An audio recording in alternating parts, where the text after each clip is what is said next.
Deep down, I was shameful and fearful for people to discover who I really was. So I was constantly trying to hide it. I started to realize that waking up, I'm me. And that's a really good feeling, to just wake up and be like, this is me.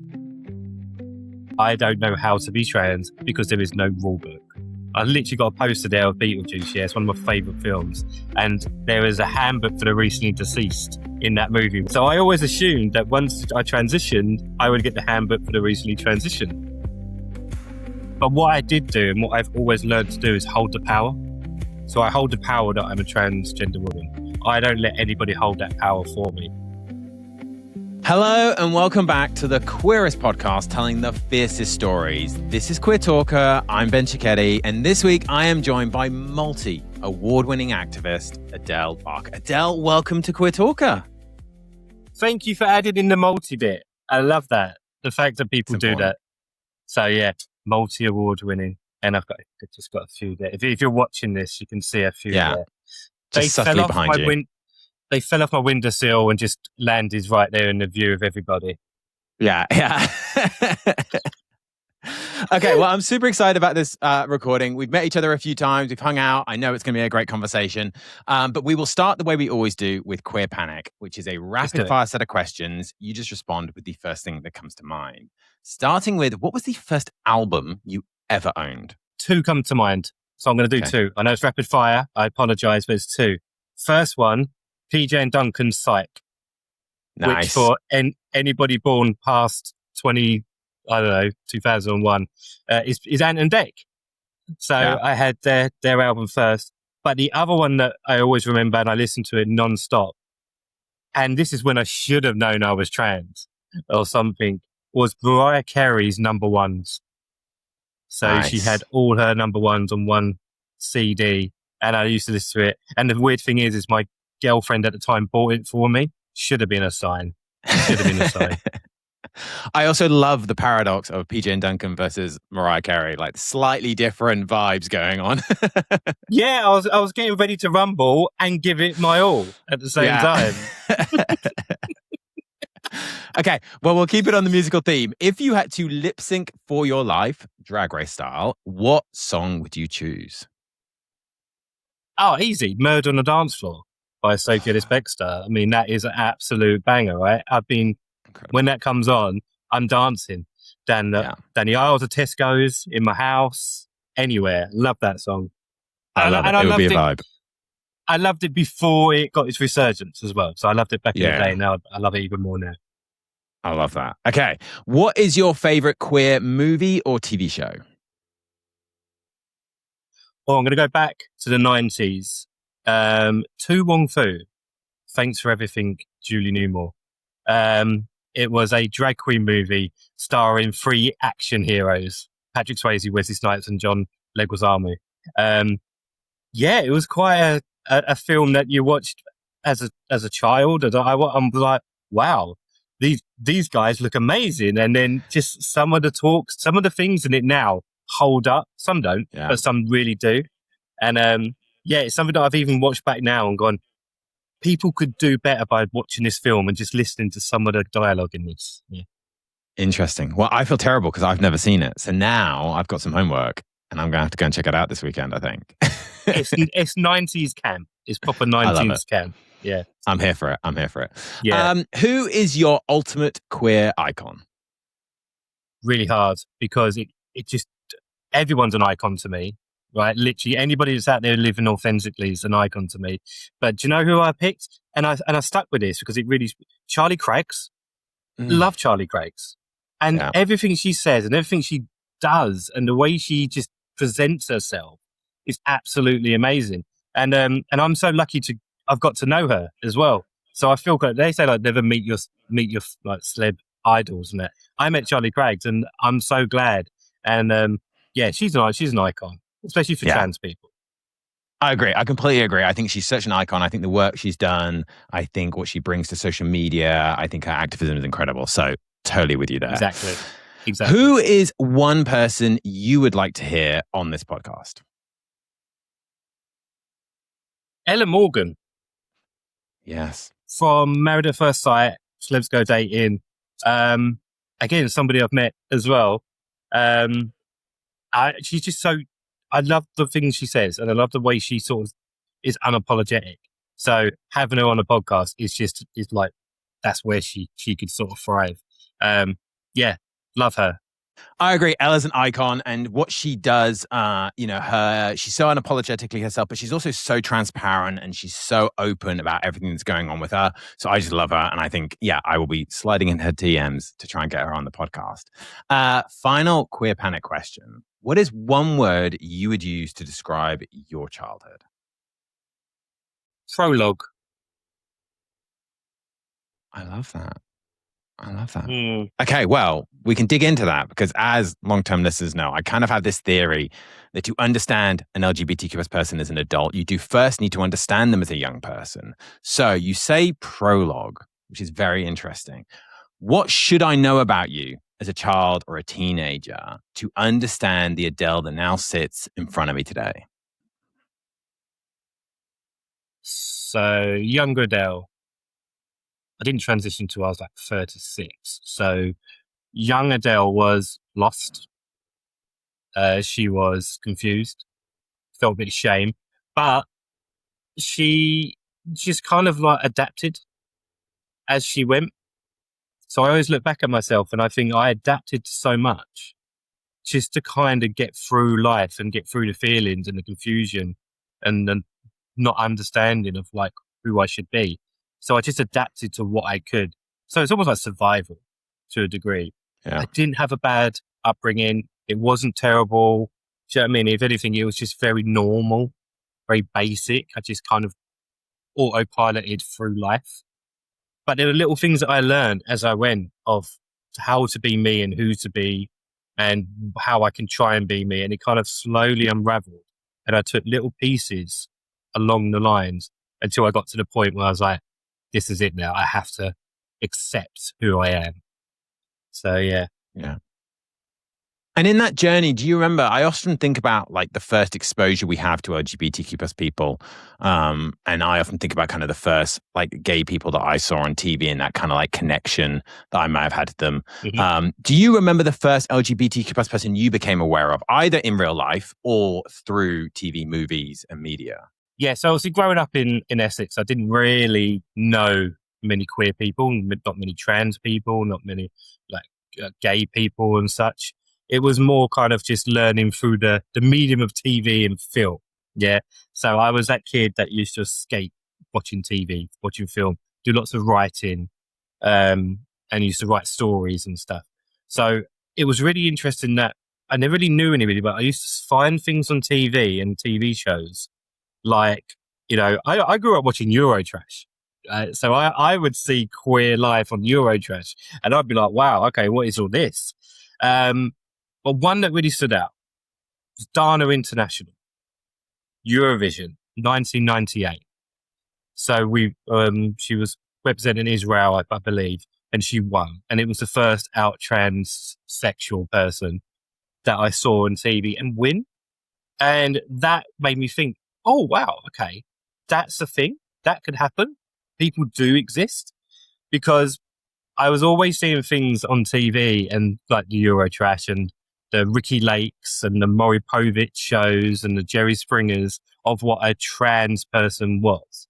So whenever I looked at them, like, it was either done with shame or it was done with not a very good lens on it. It was kind of done as a kind of like negativity lens. But when I saw the hopeful ones and the drag queens and the ones who live in their lives, they're the ones I was like, these people do exist out, and this is a possibility. But again, it didn't mean that I suddenly just went to the doctors and said, this is what I'm doing. It was just those little bits I started to find, because I grew up obviously pre-internet and then post-internet. So it kind of happened in between me growing up. So I was going on and finding things online, but not quite knowing what I was looking for or knowing where to find it. And then when I did find it, what do I do with it? So it was that kind of aspect. But Dana International, she was the one that always sticks in my brain as someone on mainstream. Yeah, and it just speaks to the power of media to me. And I talk a lot about, there's a documentary on Netflix called Disclosure, and they talk about how some of those early representations of trans people and how it was more often than not, it was, say, a man playing a woman or a woman playing a man rather than actually an authentic trans person. And it planted that seed in a lot of people's heads of that is what a trans person is. They're pretending to be a woman or they're pretending to be a man versus they are a woman, they are a man. Yeah. Yeah. And you're absolutely right, because that's what I saw on TV shows when there was a transgender character. It was always a man just dressing up. And then it would always be like, oh yeah, but they dress up at the weekends and there's two different characters. And that's what I always saw. And it wasn't until you started going into the early noughties that you started watching TV shows and they started doing documentaries. And I think there was one called Paddington Green. I remember it was a BBC documentary called Paddington Green, and there was a trans woman on there, and she was a sex worker. And again, it was the first time I'd seen a real life documentary of somebody who wasn't living a life of, paparazzi and that, but living a life trying to get through. And it was those, again, something that just kept adding to the world of like, okay, is this something I can be, or do I have to go down that route? And yeah. And then in that journey, so many of us kind of remember those early sparks of, like, I guess we would call it kind of like our inner queerness. Do you remember when you did start to feel that in yourself?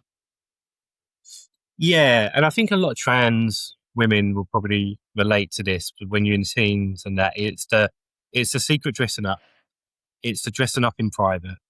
It's the understanding what feminine is to you, or the clothing and finding the clothes, like stealing your parents, like your mum's clothes and stuff, and finding that, and then having your own sort of bag full of female clothes that you would then hide under a bed, and it was always that. So that was kind of like where I was getting those parts from, but it was more just that was when I knew there was something different, because I knew not everyone was doing it.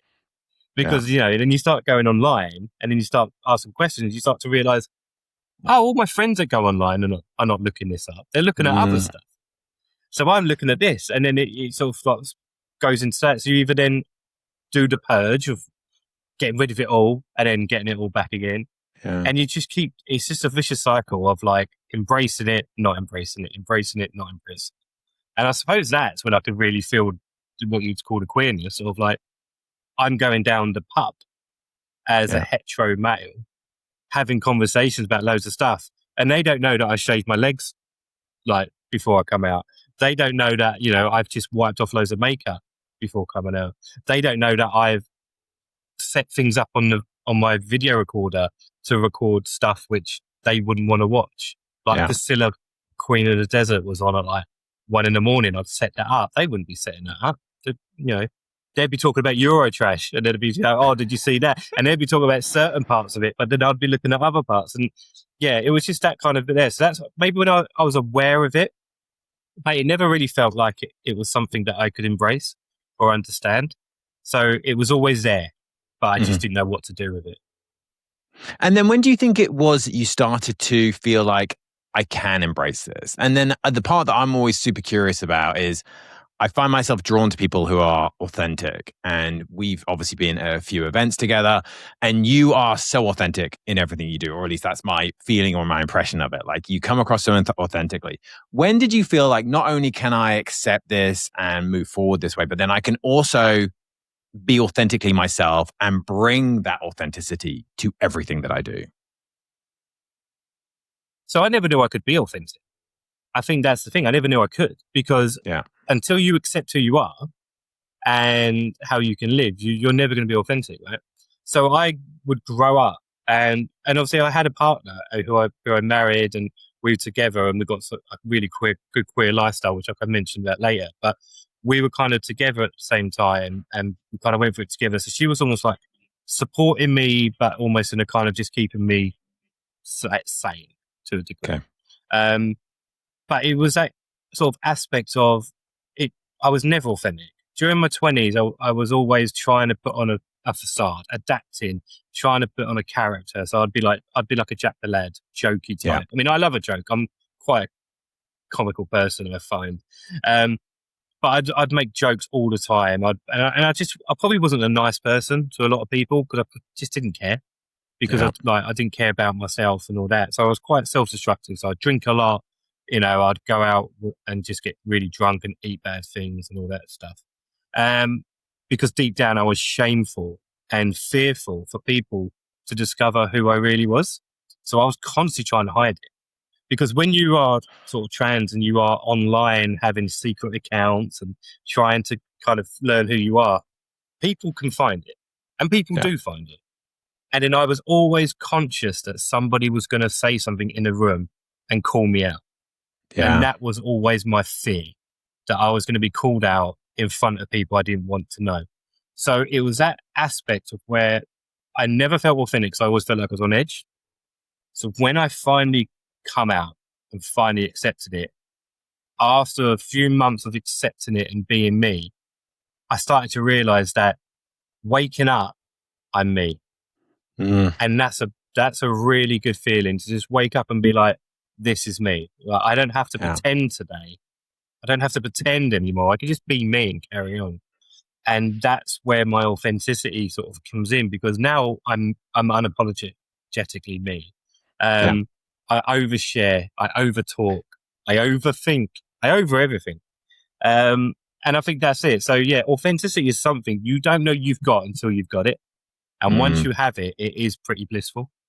So yeah. I hope I answered that question correctly. You did, and it's so true, right? It's that ability to just wake up as yourself, go to work as yourself, be yourself. And obviously a lot of your work does focus kind of on that going to work as yourself component, and it's kind of workplace inclusivity for LGBTQ plus people. What do you think meaningful trans inclusion at work looks like? You know, because it often goes beyond policies and pronoun usage and Pride Month posts from organizations. So what does meaningful inclusion actually mean at work? It's listening to people, right? And it's not making the assumptions and not just assuming that you know that someone who's trans is just a policy. All right. It's because it's not like a sexuality, right? It's something that somebody is that has to bring themselves to work. Some people can go to work and not talk about their sexuality at all. And that is their right, and that is their, and some people are very comfortable doing that. Some people are open, some people are not. But they can still come to work and still be treated as they need to be treated. Whereas trans people, there is things that you will have to put in place. And it is about the education. And it is about the feeling of it being included and making sure you get it right. But it's okay to get it wrong and listening to them. Because if you've got trans employees in a company, listen to them. Yeah. Don't listen to the media. Don't listen to what you heard on Facebook or whatever. Listen to them and what they need. Because sometimes they won't even know what they need until you give it to them and say, this is what we can offer you and like we can support you here. Because they just want to come to work and do a job. They want to do their job and feel comfortable and not have to worry about their transness being part of like decisions that get made at work. They want to be able to feel free. So I always think that, a lot of companies do it really well. They treat people with respect and they got the values, and I absolutely adore that. But they just have to make sure it doesn't become tokenistic, make sure it doesn't become, well, you're trans, so let's make sure that let's just treat this as what is needed right now and what does this person need? Because there'll be some trans people that are very conscious of certain things. There'll be some very trans people that will happily talk about being trans, like myself. So it's about making sure that you don't treat everybody exactly the same, but you allow everybody to, do what they want to do and do how they want to do it. Yeah, it's so much about the environment, right? I had a conversation with a colleague at the time who was going to be transitioning shortly.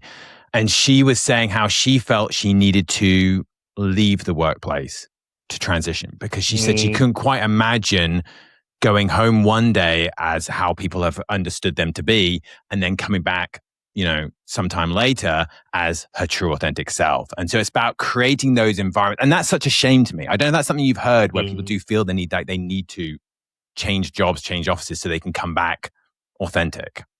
Yeah, that's almost like they need a clean break, a clean slate, which I totally understand.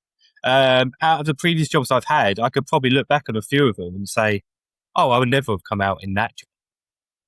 But on another job, I definitely would have come out in that one if there were option there. Like the job I was in, the one I'm in currently, when I sort of work, I knew from day one that I could come out.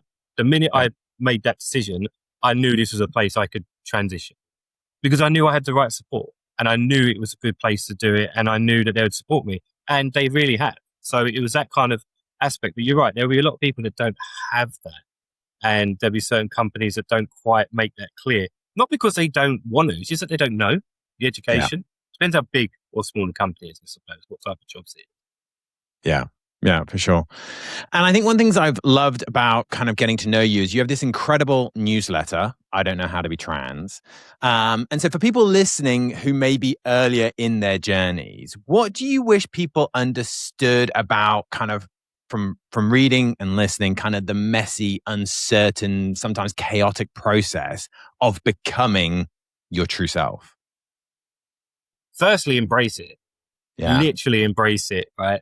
Because it's something that I learned very quickly is that I'm going to make so many mistakes being trans because I don't know how to be trans because there is no rule book. I literally got a poster there of Beetlejuice. Yeah, it's one of my favorite films. And there is a handbook for the recently deceased in that movie when the two main characters pass away at the beginning. It's not a spoiler.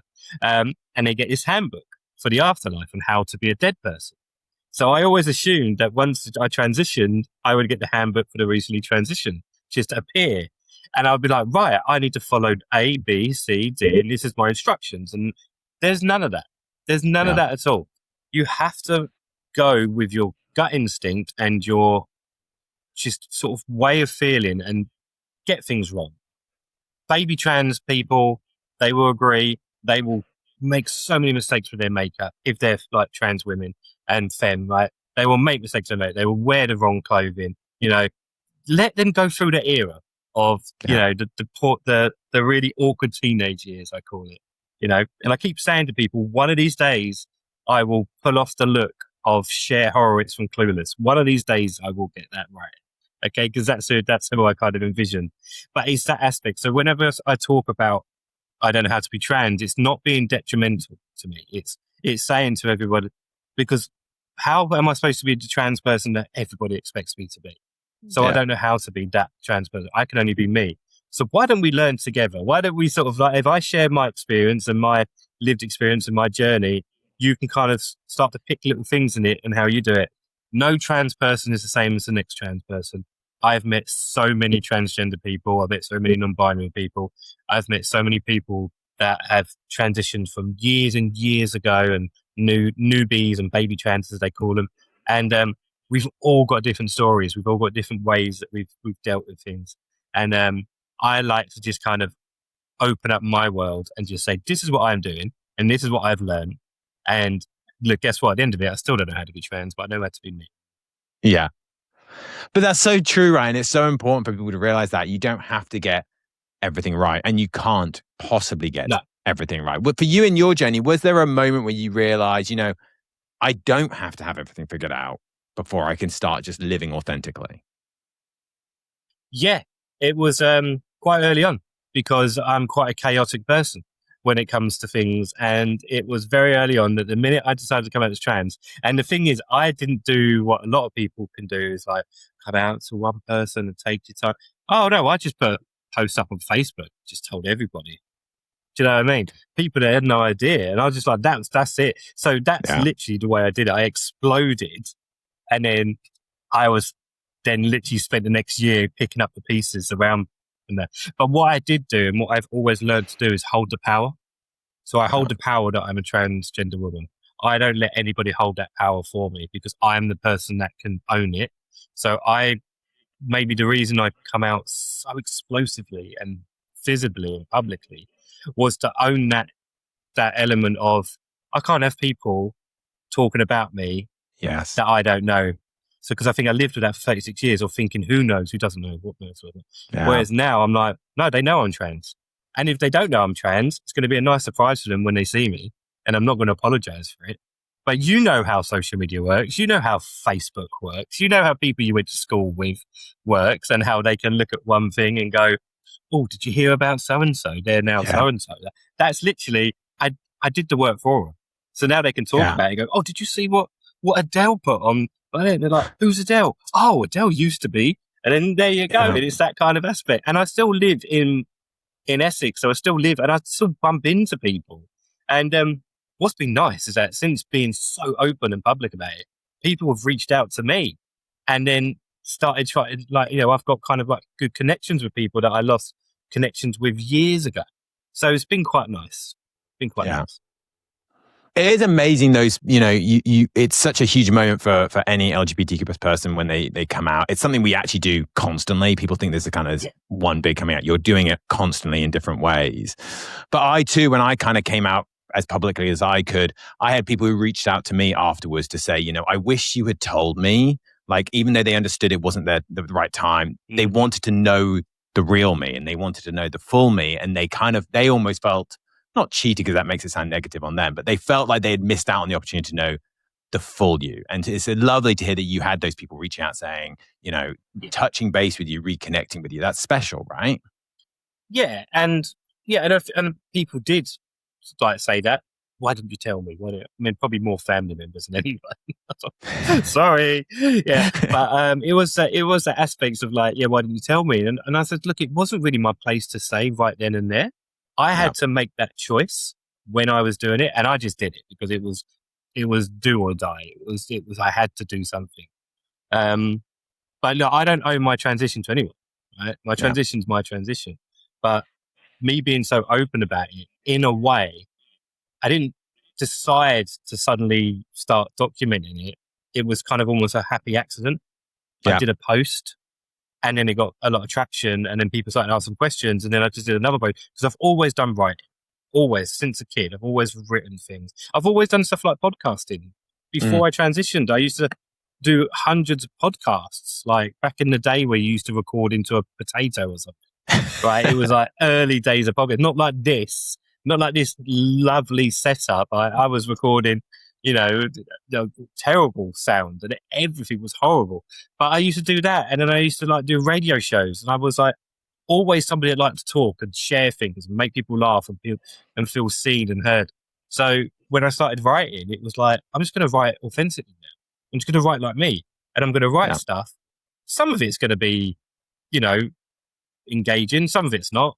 But that's what I do it for. I just do it for that moment in time. And what I try not to do, and I hope I never fall down, is I don't want to come across like I'm ever preaching to people because I can only speak from my own experiences. So I can't speak for the other trans people. Like I can't speak for Ella Morgan. I can't speak for Charlie Craig's. Yeah, I can't speak for those people. And trust me, they can speak for themselves, right?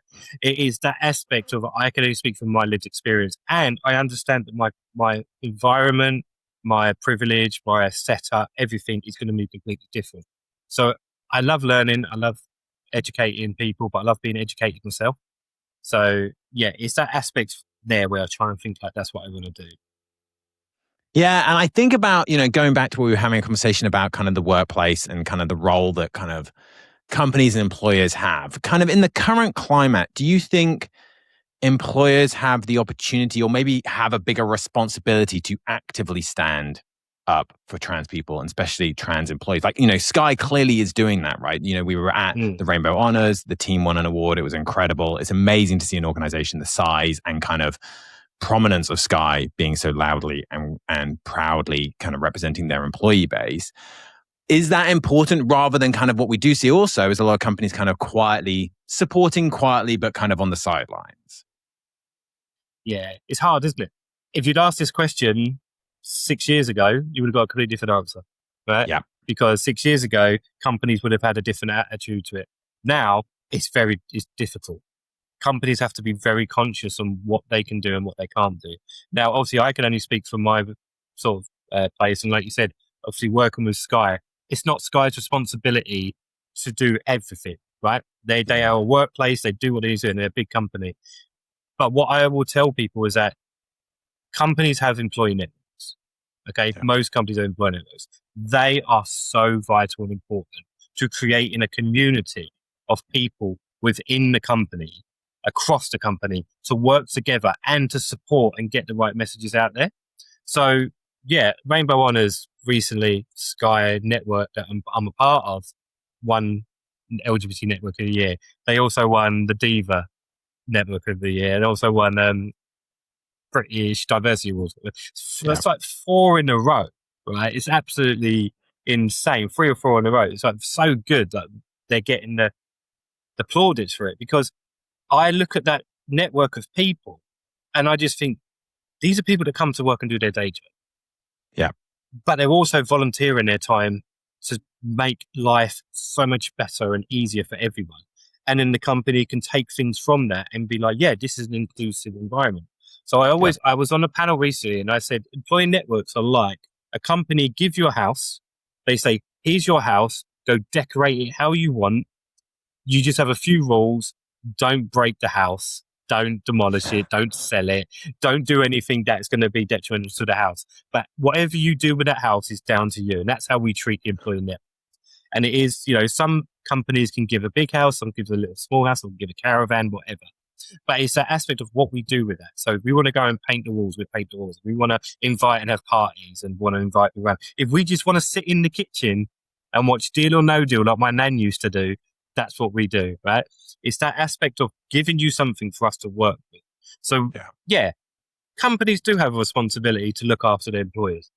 But at the same time, it's the employer's responsibility to make sure that they've created this environment and it's considered inclusive and available for people to speak out and support. Pride is a massive example, like you said. There's no point just changing your logo to a rainbow if you're not going to listen to your queer colleagues, queer employees, and do something about it.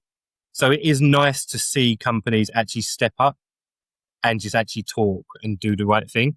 So yeah, but it's not easy. And I do not envy HR people at the moment with the EHRC guidance. That I do not envy them, because it's messy, it's complex, it's almost unworkable. So I do not feel sorry for them. And it's really difficult for us to really do anything about it right now, other than turn up, be ourselves, speak out, but know that you would truly hope most companies have the right values in place. Yeah, I agree. I think that's kind of what I'm trying to explain there. Yeah, I agree. Those networks are so critical. It gives people a safe space. It gives people a place to, then maybe they don't feel like they can bring their full self every single day, but when they're around that network, they feel like they can bring their full self. And that's so critical. Like, we think about how much time we all spend in our workplaces, whether it's in an office, whether it's remotely, whether it's in a shop, wherever we are, we spend so much time in those workplaces. It's so critical that you're able to be your authentic self, because if you are holding that in, that's exhausting and it's just going to lead to kind of long-term mental health issues. So I'm such a big believer in those ERGs and those networks that exist within organizations. And so it's amazing to hear kind of what Sky is doing and what you are all doing as part of kind of that group.